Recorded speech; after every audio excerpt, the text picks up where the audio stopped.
I'm quitting heroing. Talk about really grabbing us, the viewer, on episode number 1. And although I will admit this definitely was like a slow burn of an episode, there was enough here to not only like really keep my attention, but also really want me wanting more. And that's really what an episode 1 needs to do. It needs to set the stage, set the precedents, show some characters, and then give you a reason to come back on the next episode and want you to know more about whether it's the world, the plot, the story, the specific character that you might be simping for, whatever it is. That's what episode 1 needs to do. It needs to grab us, the viewer, and take hold of us, so we're saying, yeah, I like this and I want more of it. And I really think that episode 1 of I'm Quitting Heroing really, I think it really did that. And the part that I said about being like a slow burn is this episode definitely did come out and it was a little bit slower, but what it really did do is it set the precedence for you have a hero.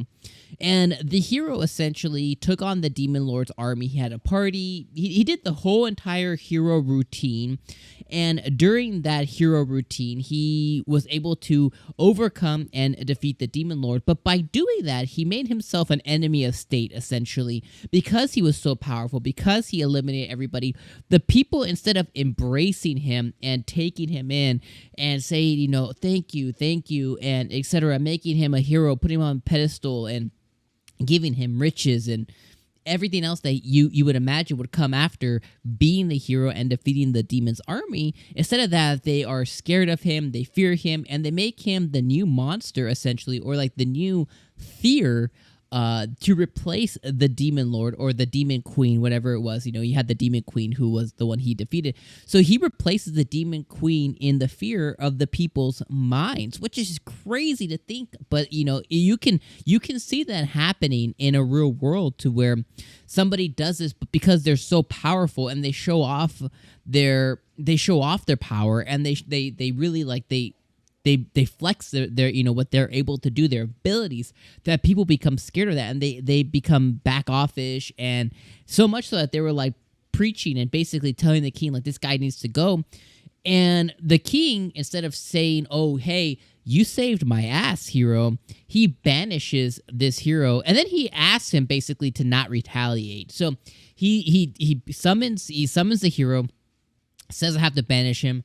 The hero's like, whatever, dude, and he walks away. But then, you know, the king tries to get in his good grace. He's like, oh, I'll always have trust in your goodwill, I think is the words that he decides to use, basically saying like, I trust you, don't come back and attack us, don't retaliate, don't get revenge from me kicking you out. He didn't give him no money or nothing. Like, yo, what the hell? Like, what kind of crap shoot deal did this poor man get? You know what I mean? So what does he do? Well, he goes to travel, and he goes abroad, and he goes to try and like, you know, figure out what his next move is. And he hears that, hey, the Demon Lord's army, or the Demon Queen, she is regathering an army. She's going to reorganize the demons' ranks and everything, you know, so she's hiring people in mass to do this.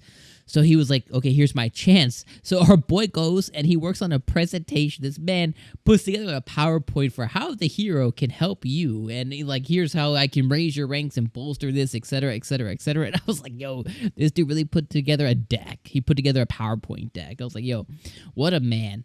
And then once he feels good, he heads over to the demon Queen's domain, you know, to go and pitch himself and everything. And he gets immediately just denied, flat out denied. He gets set on fire even. Like, the Demon Queen's like, yo, what the hell do you think that you're doing here, bro? So she sets him ablaze and denies him. So he takes the next step, and he goes and tries to get in the good graces of her, the people that are in her command, you know, the people at her side. So she has 4 generals, essentially, and he tries to get in the good graces of them. He rehashes, you know, what happened to him, how he defeated them, how he defeated the Demon Queen. So he basically goes through, like, he goes through a showing of power that he had to have displayed to take down the Demon Queen and everything, to get in their good graces. And he's basically given, you know, after all that, I won't go over everything that happened there, but love that whole recap there, because it really gave us character building for what his arc. We basically got an entire season worth of an arc of the hero's arc in like 10 minutes, 5 minutes, or whatever he took to explain what happened to him, how he overcame it, what he had to go through, the party that he was dealing with, the demon queen, all of this stuff that he had to deal with. We got that in like 5 to 10 minutes, as well as dealing with these 4 generals as well. So we got all of that.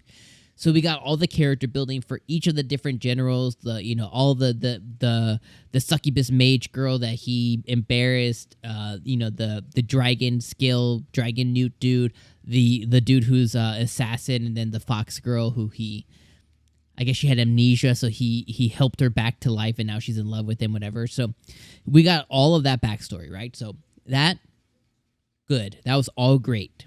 And then he gets in their good graces, and he's given a temp job. So the sage mage lady who he embarrassed, she gives him a temp job, says, okay, come help us. I'll give you 1 month on a temporary status. If you can show us what you got, if you can provide, if you can be an asset to us, we'll go to bat for you against the demon queen. And there's you have a shot. We'll give you a shot. And he's like, bet. Then he finds out the status of what their demon's army is, and it's in shambles. I mean, the dumbest of the 4 is the one that's in charge of getting everything in the right fit, because they're just so low on manpower, which is insane to me. So overall, as you guys can see, I'm talking about it. I'm recapping it. I'm talking about everything that occurred, everything that happened, and it's really interesting. So I like the character because he has this like weird, off-put-ish type of sense of humor, but he is pretty funny. I like that he's serious but dumb at the same time. I like that he was powerful, but he was kicked out. I like the concept of that he was the hero. He won, and he did not get rewarded. He got reprimanded for it. I like that. And I like that he goes to the demon army, or he goes to the demon queen, goes to the demon side to go find his next steps. I think that's really interesting. They sprinkle, hey, the demon queen, she has a specific goal in mind. She didn't want to kill. So there's some good, quote unquote, good in her that I'm sure will end up coming to light later on as the anime progresses. And that might be one of the things that drives it forward in a plot line that brings him and the demon queen closer or something like that, which that's totally is cheesy, but it's fine. I get it. It needs to be there for plot. But overall, like, I'm interested in it. It's funny. It has a good concept, and it might end up delivering on it. Do I think it's going to be the best anime of the season? Absolutely not. But is it worth watching in one of your anime on rotation for spring? Absolutely yes. I think this one's really good, and I really enjoyed episode 1. All right, I'm going to pass it on to you guys. Let me know what you thought in the comments down below. If you watched it, let me know what you guys thought about episode 1. Let me know if you're on the same wavelength or agree with me, or if you're on the opposite end and you're like, yo, this anime sucks. Let me know why and what do you think in the comments below. And if you haven't watched it yet, but you watched the review for some reason, I probably spoiled almost the whole entire episode for you, so I'm sorry, but let me know if you plan on watching this in the comments. All right, don't forget we're covering a lot of other spring anime this season, starting with, I think we covered Trapped in a Dating Sim, so if you guys want to go check that out, and the video below it, that is the 10 anime we're covering this season officially, so go check that video out as well. All right, we'll see you on the next one. We'll see you guys next week from Quitting Heroing. Peace.